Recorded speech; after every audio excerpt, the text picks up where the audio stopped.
தனது கணவர், மாமனார் மற்றும் மாமியார் கொல்லப்பட்டதால் துக்கம் தாழாமல் கதறி எழுத பெண் காவல் ஆணையரிடம் ஆவேசமாக முறையிடும் காட்சிகள்தான் இவை.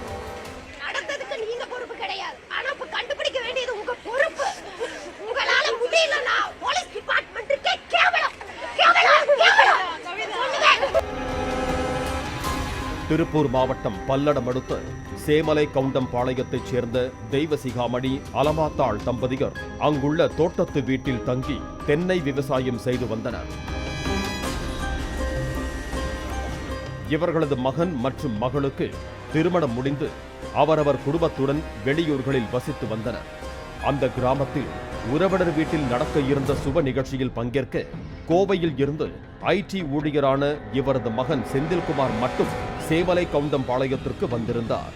வெள்ளிக்கிழமை காலையில் தனக்கு சவரம் செய்ய வீட்டுக்கு வருமாறு சவர தொழிலாளிக்கு தகவல் சொல்லிவிட்டு வியாழக்கிழமை இரவு தெய்வசிகாமணி தூங்கச் சென்றதாக கூறப்படுகிறது. அதன்படி காலை 6 மணி அளவில் சவர தொழிலாளி தோட்டத்து வீட்டுக்கு சென்ற போது கழுத்து அறுபட்ட நிலையில் தெய்வசிகாமணி உயிருக்கு போராடி கொண்டிருந்தார். வீட்டுக்குள் சென்று பார்த்தபோது படுத்து உறங்கிய நிலையில் தெய்வசிகாமணியின் மனைவி அலமாத்தாள், மகன் செந்தில்குமார் ஆகியோர் கொடூரமாக கொலை செய்யப்பட்டு இரத்த வெள்ளத்தில் சடலமாக கிடந்தனர். இதனை கண்டு அலறி அடித்துச் சென்ற சவர தொழிலாளி கொடுத்த தகவலின் பேரில் அக்கம் பக்கத்தினரும் போலீசாரும் சம்பவ இடத்திற்கு விரைந்தனர். தெய்வசிகாமணியை மீட்டு அரசு மருத்துவமனைக்கு கொண்டு சென்ற நிலையில் அவர் வழியிலேயே பரிதாபமாக உயிரிழந்தார்.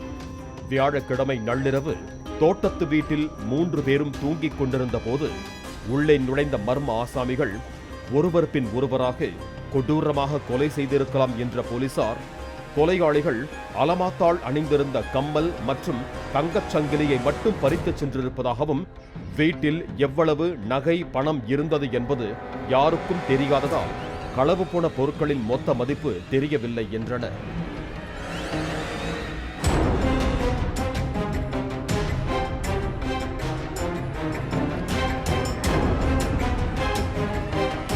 கோவையில் இருந்து வந்த ஐடி ஊழியரின் மனைவி கவிதா காவல் ஆணையர் லட்சுமியிடம் கொலையாளிகளை சும்மா விட்டு விடாதீர்கள் என்றும் கண்டுபிடிச்சு கொடுக்க வேண்டியது உங்கள் பொறுப்பு என்றும் ஆவேசமாக வேண்டுகோள் விடுத்ததோடு துக்கம் தாழாமல் கதறி அழுதார்.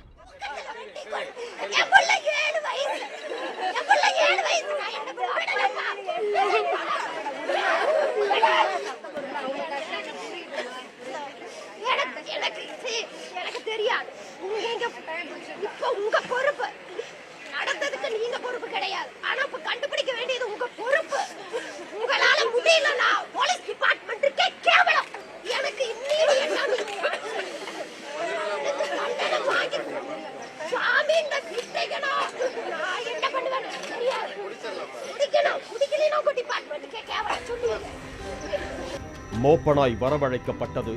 வீட்டை சுற்றிலும் கைரேகைகளை தடயவியல் நிபுணர்கள் சேகரித்தனர். கடந்த சில மாதங்களுக்கு முன்பு சாயல்குடியை சேர்ந்த கணவன் மனைவி தெய்வசிகாமணியின் தோட்டத்தில் தங்கி வேலை பார்த்ததாகவும் அவரது நடவடிக்கை சரியில்லாததால் அவரை வேலையை விட்டு நிறுத்தியதாகவும் கூறப்படுகிறது. அந்த நபர் மற்றொரு ஆசாமியுடன் கடந்த 10 நாட்களாக தெய்வசிகாமணியை நோட்டமிடுவதாக தனது உறவினர்களிடம் அவர் கூறியதாக போலீசாரிடம் தெரிவிக்கப்பட்டது. இதையடுத்து பல்லடம் போலீசார் கொடுத்த தகவலின் பேரில் சந்தேகத்துக்கிடமான ஆசாமியை சாயல்குடி போலீசார் காவல் நிலையம் அழைத்து சென்று விசாரித்து வருகின்றனர். இந்த கொலை நகைக்காக நடத்தப்பட்டதா அல்லது வேறு காரணங்களுக்காக நடந்ததா என்பது கொலையாளிகள் சிக்கினால் மட்டுமே தெரியவரும் என போலீசார் தெரிவித்தனர். பாலிமர் செய்திகளுக்காக பல்லடம் செய்தியாளர் சதீஷ் மற்றும் திருப்பூர் செந்தில்குமார்.